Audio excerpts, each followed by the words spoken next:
Blog Talk Radio. Franchise interviews. From Easton, Pennsylvania to Sydney, Australia, you're listening to Franchise Interviews. Franchise Interviews. Welcome to Franchise Interviews. Franchise Interviews has been giving an up-close, behind-the-scenes look at franchising and entrepreneurship. Listen to interviews with franchisers, franchisees, franchise authors, franchise experts, and attorneys. And now, welcome your host, Marty McDermott, and Franchise Interviews.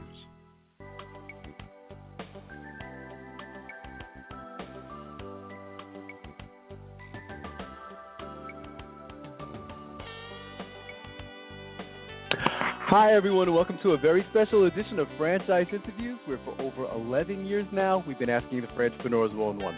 I'm your host, Marty McDermott. I'm the president of Franchise Interviews, and we have a great show today. We're meeting with Bette Fetter, the founder and CEO of Young Rembrandts.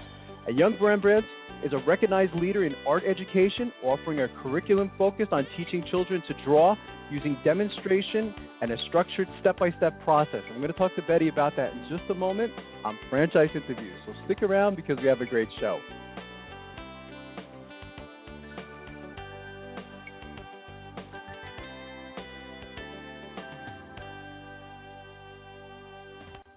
The Stone Coat Franchise Opportunity. Are you looking for a unique and lucrative franchise opportunity? If so, take a look at Stone Coat. With a patented process which creates a true stone finish on almost any wall or ceiling, Stone Coat is a true game-changing product in the multi-billion-dollar construction industry. Stone Coat is applied faster, cleaner, and cheaper than conventional quarried stone, which saves both time and money. With advantages in remodel and new construction of both residential and commercial projects, Stone Coat is a true crossover product. The Stone Coat franchise opportunity provides a low startup cost, low operating expenses, comprehensive training, ongoing support, and no royalty payments. For more information on the Stone Coat franchise opportunity, go to www.stonecoatfranchise.com. That's www.stonecoatfranchise.com, or call us at 972-380-2700. That's 972-380-2700. Hi, this is Connie McDermott, Administrative Assistant for Franchise Interviews, LLC, and you are listening to Franchise Interviews. Franchise Interviews. From Easton, Pennsylvania to Sydney, Australia, you're listening to Franchise Interviews. Franchise Interviews. Hi, everyone, and welcome back to a very special edition of Franchise Interviews, where for over 11 years now, we've been asking the entrepreneurs one-on-one. I'm your host, Marty McDermott. I'm the president of Franchise Interviews, and as we were saying earlier, we have a great show today. We're meeting with Bette Fetter, the founder and CEO of Young Rembrandts. And Young Rembrandts is a recognized leader in art education, offering a curriculum focused on teaching children to draw using demonstration and a structured step-by-step process.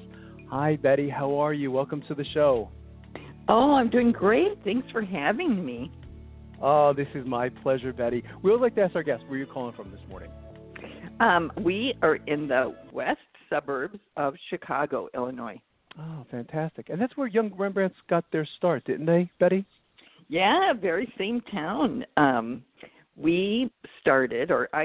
had no intention of having a franchise company or even a company, but I had a friend who wanted some art classes for her kids, and there weren't any, and I had a degree in art, and so I ended up being the one to teach the kids art. It's a great story, Bette. And that's always one of the questions I had to, if I asked you 30 years ago or, 35 years ago even, because, Young Rembrandts has been around such a long time now, could you foresee yourself being the CEO of this amazing franchise? Oh, my goodness, no. I just loved art, and I loved kids, and I just thought I would have my kids and enjoy that phase of life and do a little art on my own, and the rest of this was a total surprise and a total bonus.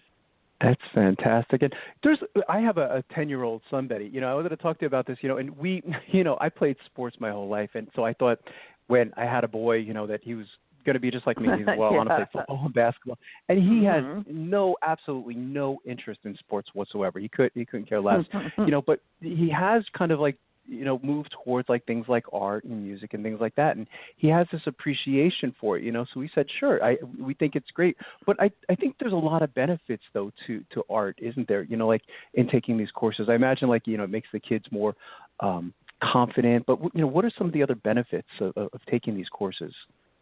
Well, let me ask: does your son like Legos and things like that? He does. He likes Legos and he likes Lincoln Logs too. Okay. Yep. Builder. Well, most of the times the kids who really like art and who are attracted to building, Legos and building things are visual learners. And so they really love art because the right side of your brain is all about visual learning, and it's just so comfortable to them, and it's really like necessary to them. It's kind of like water to them to have art and to be able to communicate visually like that. Yeah, and I imagine, I guess too, that it increases their visual skills too, Betty. To some degree. I saw an interview. Yeah, it was a great story I was watching with you. I watched it with my wife, actually. I think this one was on YouTube. But you were telling the story about your son with the birdhouse, and I know kind of all over the place. But we thought it was a funny, but it was a powerful story as well. Could you just like tell our listeners a little bit about that story, because I thought it really made an impact. Well, my son, I have 4 children. My son is the youngest. Well, he's not a child anymore, but he's old. But he had always been around art, and the same as your son. He loved Legos. He loved art. He loved that, and so he'd always been drawing. Our house was always drawing. And he was in young Rembrandts classes. And one day I came home from my own office and just saw bird houses everywhere, or bird feeders, and I recognized the image because I knew it was a young Rembrandts drawing. Right. All across the sidewalk, all the way up to the house, everywhere was chalk birdhouses. And I came in the back door, and every little scrap of paper, that's where they sat and did their homework, and his 3 older sisters, you could tell somebody was teaching everyone in the house how to draw a birdhouse. And so it was just wonderful, and he was so excited to teach us all. So I called his teacher and said, what happened in class today, and to get such a reaction. And she had brought a birdhouse or bird feeder from her home that she had never put out yet. So when she pulled it out of the box, and these are preschoolers, and, this is where the little birds sit and the little birds eat. And, oh, my gosh, they were absolutely, completely engrossed in the story. And so, therefore, the rest of the lesson was so impactful to them. They had made that emotional connection to it. And that's fantastic. I love that story. I'm 4, but I can teach everyone else in the house how to do something. That's not often the 4 kids to be that person. That's fantastic. And their brains at that age, and this having 4 children, I mean, their brains are like sponges too, aren't they, Betty? They just absorb everything. Yes. That's fantastic. And their job is to build those, neural networks in their brains so that they can read better, do better in school, understand how the world works, and that's everything they're hungry for. And so we're doing that in our classes every week. Plus, we're backing it up by drawing it. So it cements the information even more. That's wonderful. I've been studying your business model all week, but maybe you could talk about, what is Young Rembrandts to our listeners, Betty? Okay. Well, Young Rembrandts, we teach how to draw because when unfortunately, kids get very little art in school. And our school systems are valuing the arts less and less, and that is tragic. It is tragic. And so we teach school in a way that gives them the foundational skills of how to draw, kind of the fine arts of how to draw. And we think of it's just like learning music or dance or reading or writing. You've got to develop your basic skills. And a lot of times in art, it's very just kind of explore, and if you don't know how to do art, that's okay. you might be good at something else. But Right. we don't do that with math or with writing or science. Like, you just have to know, you have to practice. And so we go to schools, and mostly we do after-school programs. So at your elementary school, your child would stay late an hour, and that's when they would do Young Rembrandts classes. So our franchisees work out of their home, and they're really hiring staff and developing them. And, we provide a lot of training material, and we provide all the curriculum.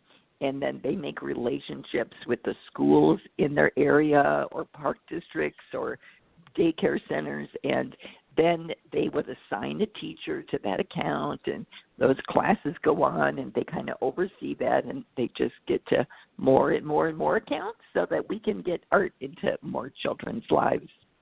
That's what I love about your model too, Betty, is, that location is not an issue. A lot of the franchises that we have on our show, Franchise Interviews, location is very critical to the success of the business. And that's not true with Young Rembrandts, is it? Is you go to the customer, you go to the school, and it just, it overcomes a lot of obstacles, doesn't it?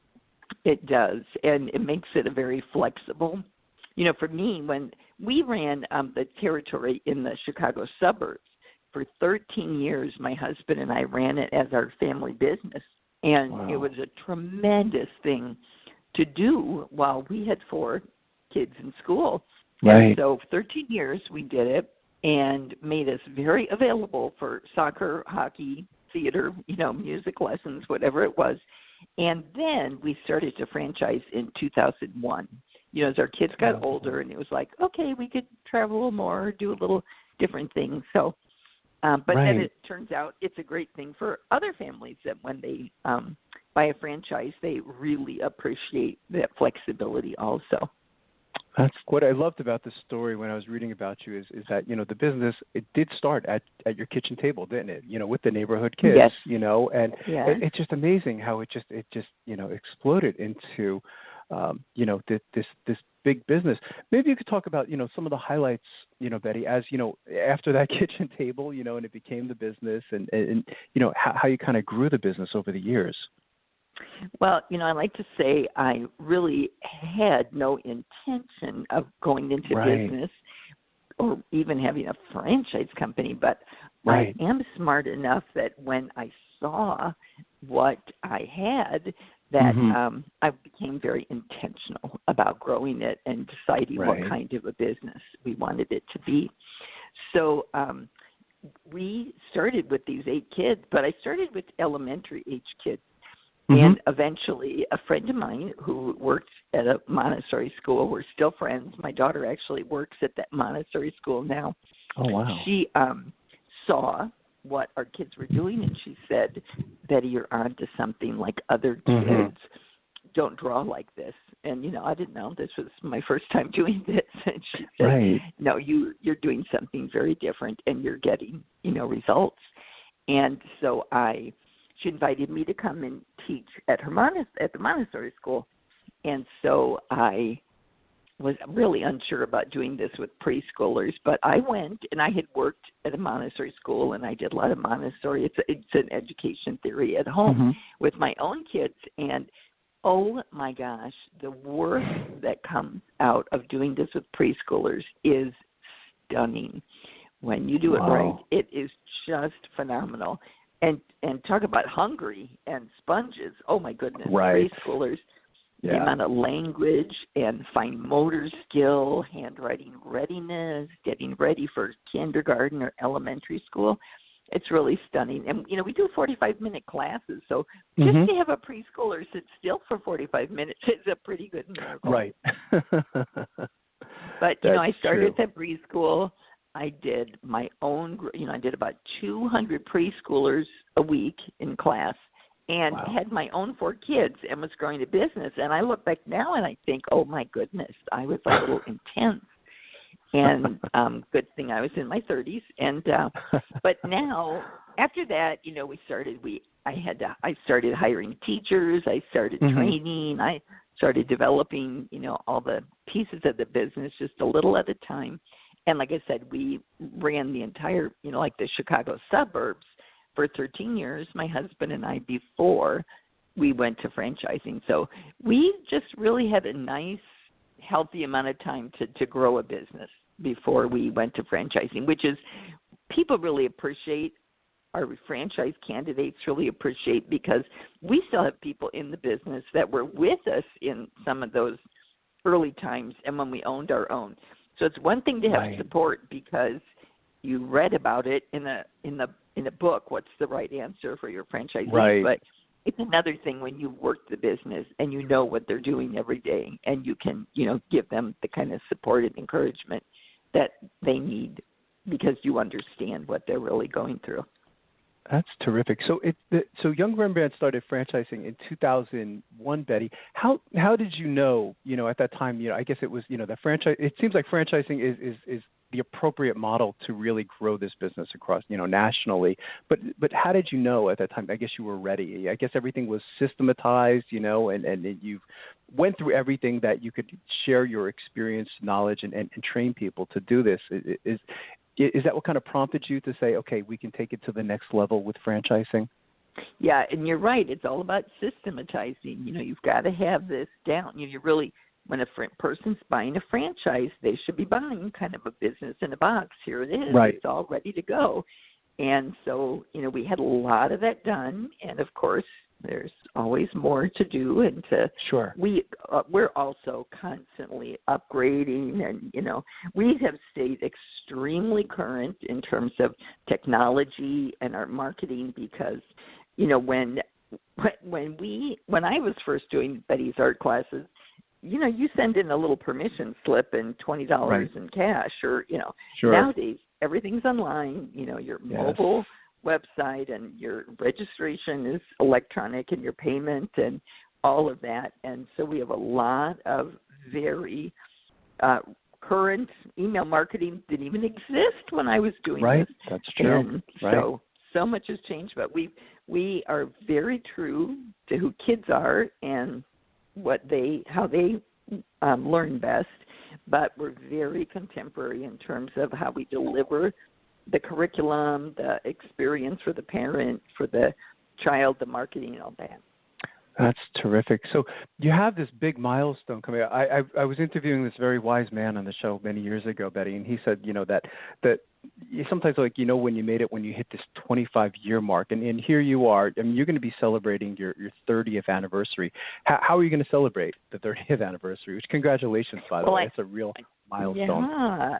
I have to say my daughter is the head of our marketing, one of my daughters, and she was the one a year or so ago that was, working ahead and kind of planning some things and said, Mom, it's going to be your 30th year. And I kept going, no way. I couldn't even believe it. And but it is. It's so exciting. And, we have some great events planned, and our franchisees are kind of in on it. And we are doing a different event every month. And the franchisees all across the country are participating. And, last month we were decorating our drawing on bags and kind of donating art supplies to classrooms or to places in need. And I think this month we're having our hometown heroes, inviting the policemen or the firefighters or, people like that to come to class with the kids. We always like the kids to recognize these are positive, friendly people, approachable people in their lives. Right. So we're inviting them to come to class, or we're doing classes at the firehouse, things like that. And we really just have something kind of every month. We really want to give back to the community, because you don't have this kind of business unless the community welcome you in and let you teach at their schools, and the parents let you teach their children. So we really want it to be a give back time and a big thank you. That's terrific.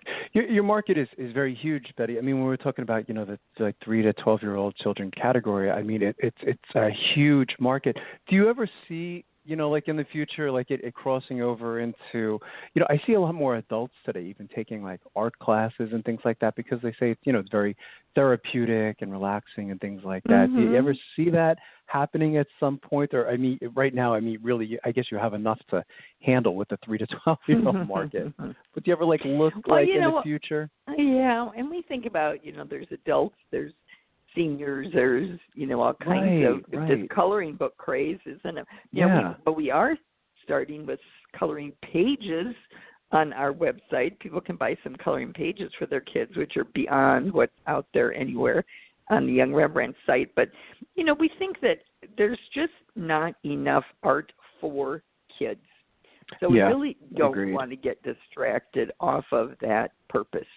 And we just really have a heart to give kids the art, give them the kind of education that they feel really good about the kind of art, and they'll stay doing art.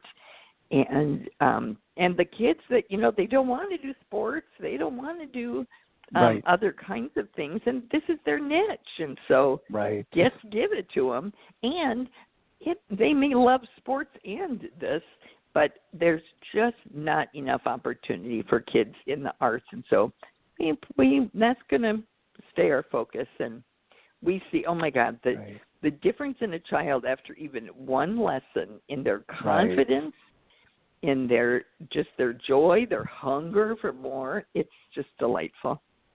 I guess in their observation skills too, right, Betty? As they become, absolutely, it would make sense, wouldn't it? And one of the questions I wanted to ask you, why this is the problem in my son's school is he only gets, I think it's like 1 hour of art during a week, and I think it's a danger to American culture. Why do you think there's not enough art for kids today? I mean, why in the school system anyway? It's really disappointing, because especially when your child is drawn to art, no pun intended, but they kind of steer towards that industry. Why is that? Why do you think that's happening in our culture? I guess that's a deep question, isn't it? Yeah, well, for you, if your son's getting 1 hour a week, he's in the top bracket of how much art they're having. Mostly, I've heard of a half hour, but that poor art teacher has got to probably get around to everybody in that building. She might not even have a classroom. She's doing it in the cart. But you know what it boils down to? Metrics. We think that in education, the only way that we are going to know if the teacher's doing a good job is if we can test them. And how are we testing this new? And you know what else? Kids who love art do not test well. It's just not the way the right side of that brain works. And you can't test art, and if you do, then you're missing the whole point anyway. And so I think there's just less and less that we just don't think there's a value. But imagine what would the world be like, say, if there was no music, if there were no movies? Like, think of this. We have this like billion dollars of industry that are based on the arts. And yet we're never going to train anybody on that when they're in school. Like, that's just, like, so ridiculous.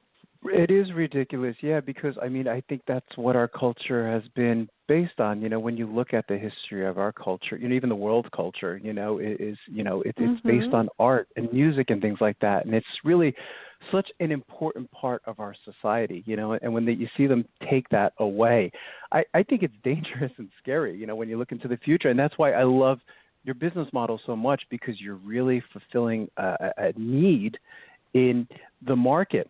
We have a lot of like quick service restaurants on our show, of course, Betty, because it's a big category in franchising. How does Young Rembrandts differentiate itself from, I guess you could say, other quick service restaurants in the industry?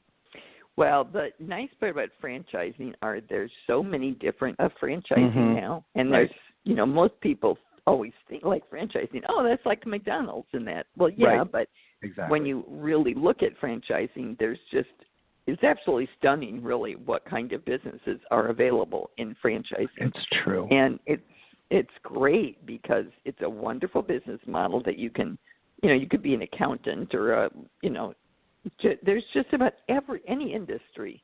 There's some kind of franchise opportunities.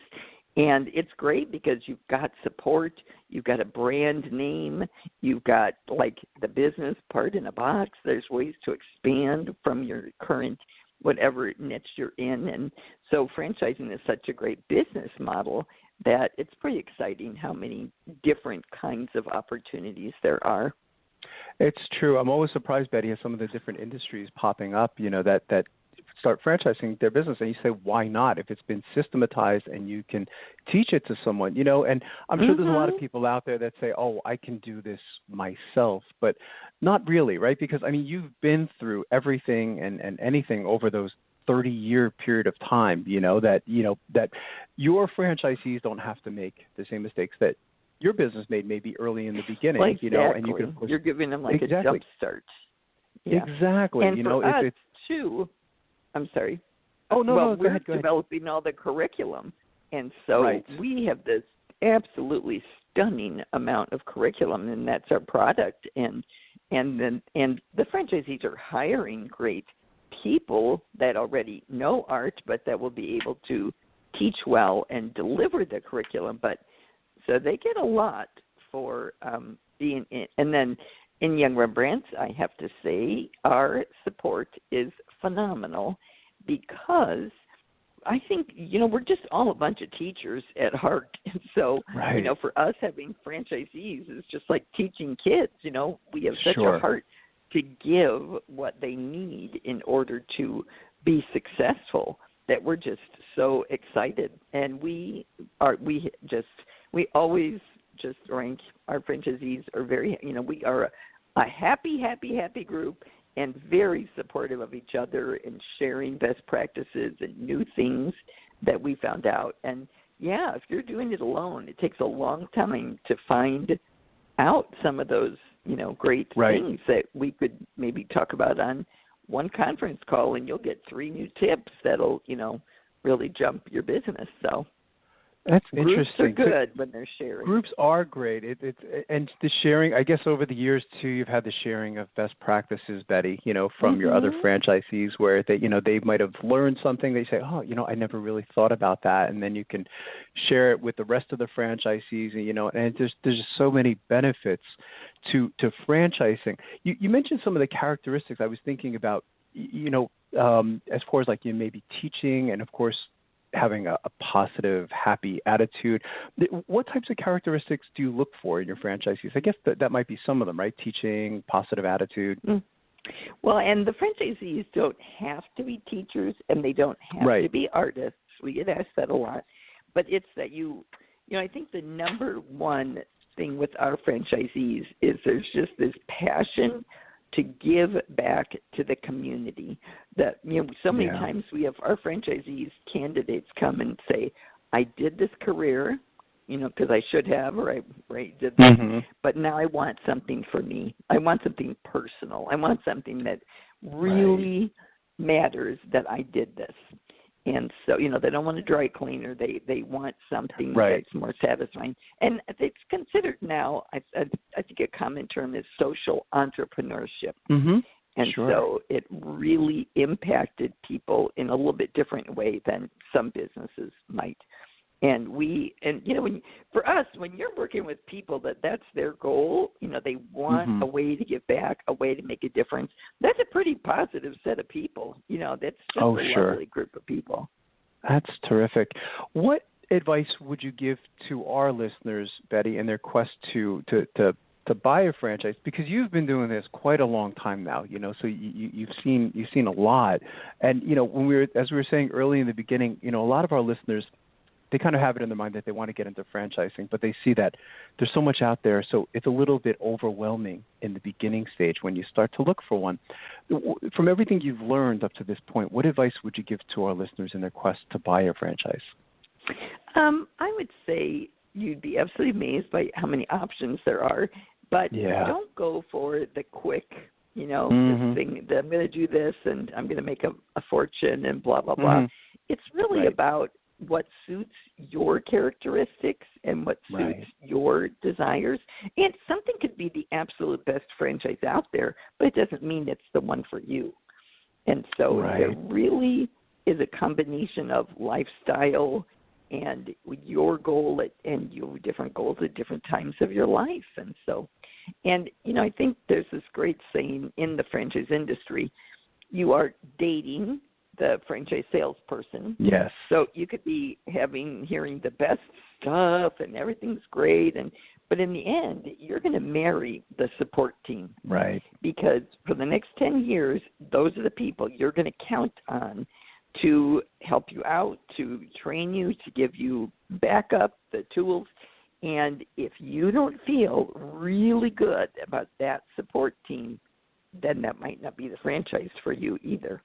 So there's really a whole company, when you see that support team or you meet them at a discovery day or that, you got to think, do these people have my back? I mean, do they really mean it? When you interview other franchisees, that's the kind of stuff you're asking them too.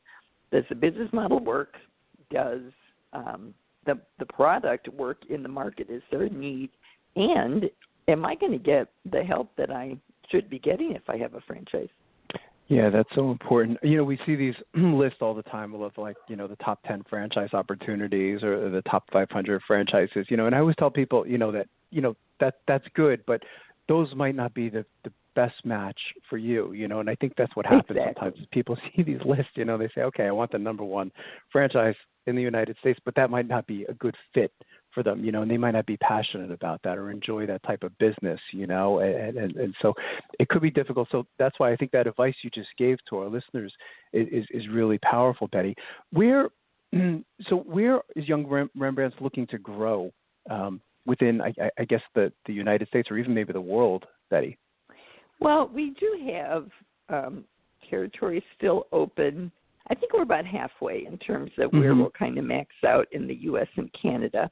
But plenty of Canadian territories. We seem to be doing a lot more in the East lately, New York and New Jersey and that. And so, but, we get candidates from all across the U.S. and Canada. And that is going to be our next chapter, is to do a lot more internationally. So we're pretty excited about that. That's a big shift from Elgin, Illinois.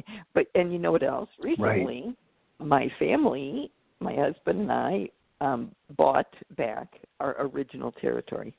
So Did you really? Owned all the yes, because we felt like we wanted to sell them all so that we could focus on franchising as we had more and more franchisees. But then just recently I thought, I would love to own a franchise so that my children have this legacy. And so the one that we did our first classes in was becoming available, and we bought that. And so we hired a manager because I have my hands in a few too many pots too. And but our son is acting as the franchisee, and we have a great manager, and we are so excited to own a Young Rembrandts franchise.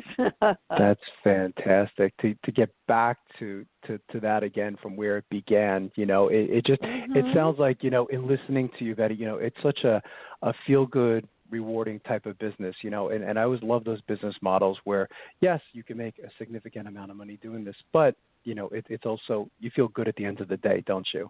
Oh, absolutely.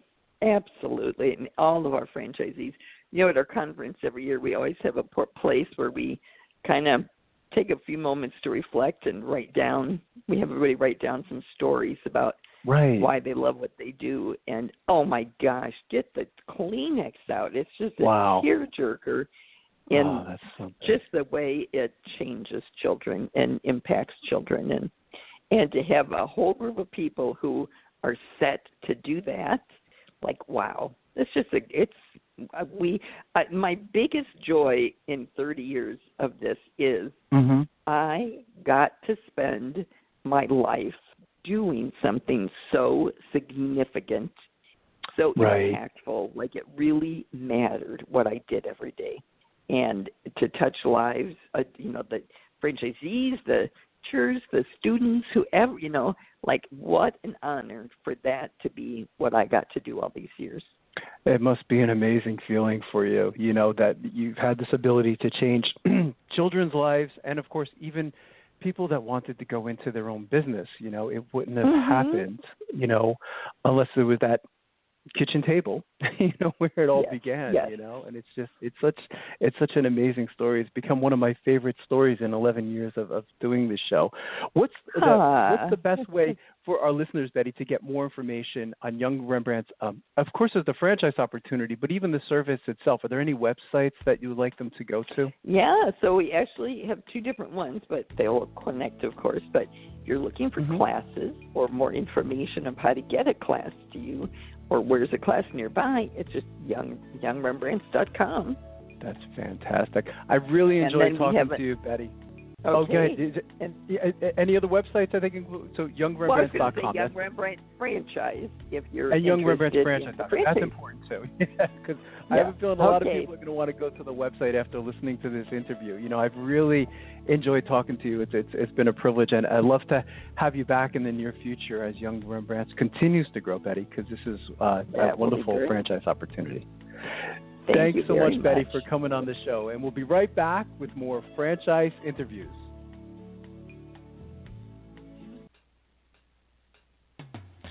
Coming up on segment 2, you're going to hear what every franchipreneur needs to know before buying a franchise. We're going to play a clip from our popular Great Quotes in Franchising podcast right here on Franchise Interviews.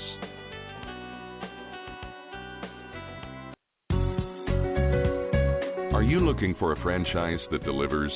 Businesses will always need shipping, and for more than 25 years, loyal customers have depended on Unishippers for reliable savings and exceptional customer service. Unishippers is focused on just one thing: helping small and medium-sized businesses save time and money on all their shipping needs. And as the largest reseller of complete shipping services in the country, we have the buying power to ensure that we succeed.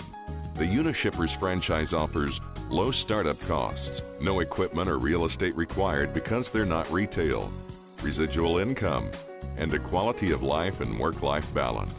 For more information on becoming a Unishippers franchisee, go to www.unishippers.com and click Franchise Opportunities, or call Franchise Development at 801-708-5822. That's 801-708-5822. Franchisers, are you looking to reach aspiring entrepreneurs looking to buy a franchise? Are you looking to reach a highly educated audience on franchising? For over 8 years, Franchise Interviews has been giving an up-close, behind-the-scenes look at franchising and entrepreneurship through our website, franchiseinterviews.com, where you can hear and read interviews as well as get tips from some of the most successful sources in franchising. Our weekly franchise radio show where each week you get to hear a new interview with franchisers, franchisees, franchise authors, franchise experts, and attorneys, and our podcast, Great Quotes in Franchising. For more information, go to franchiseinterviews.com or call us at 610-905-2919. That's 610-905-2919.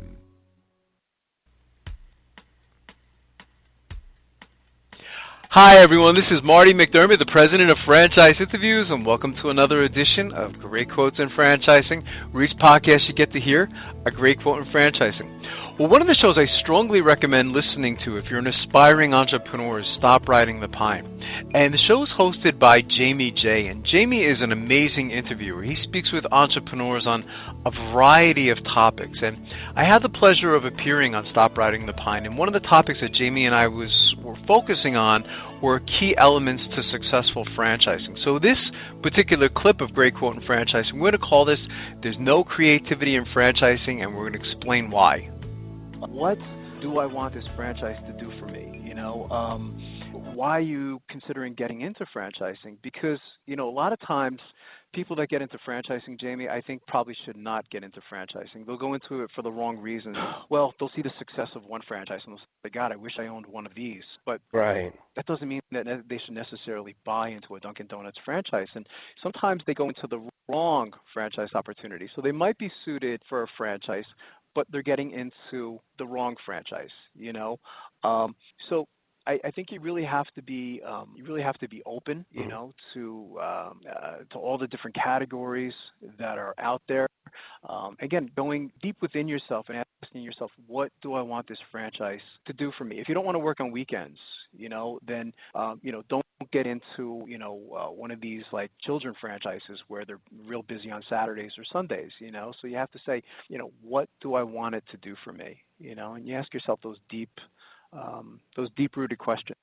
Perfect. I think that's huge. It's very important for people to not jump into something. Absolutely, because it's expensive too, Jamie. I mean, a lot of times, you're signing a 10-year contract, which is 10 years of your life.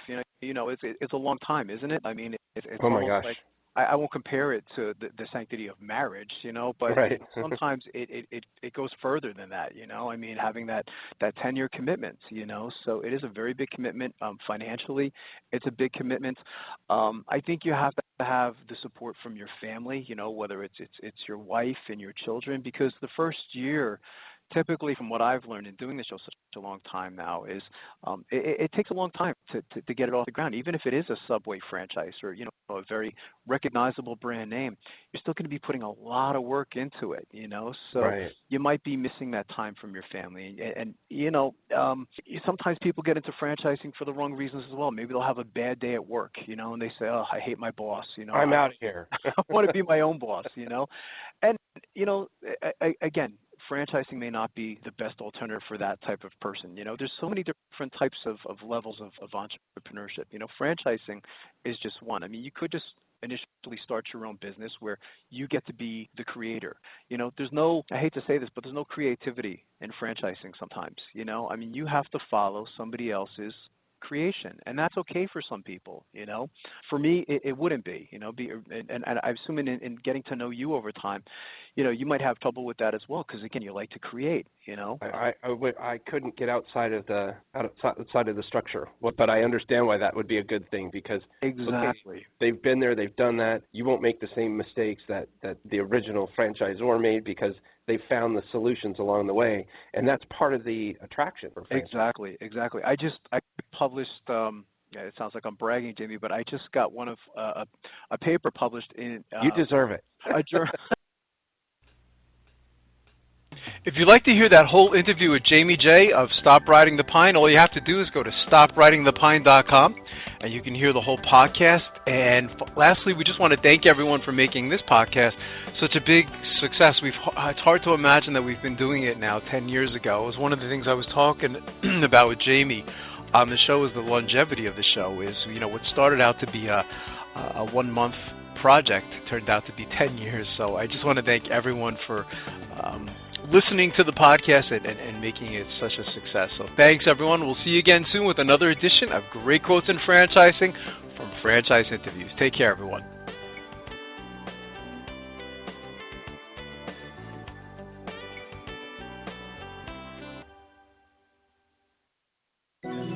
Franchise Interviews. From Easton, Pennsylvania to Sydney, Australia, you're listening to Franchise Interviews. Franchise Interviews.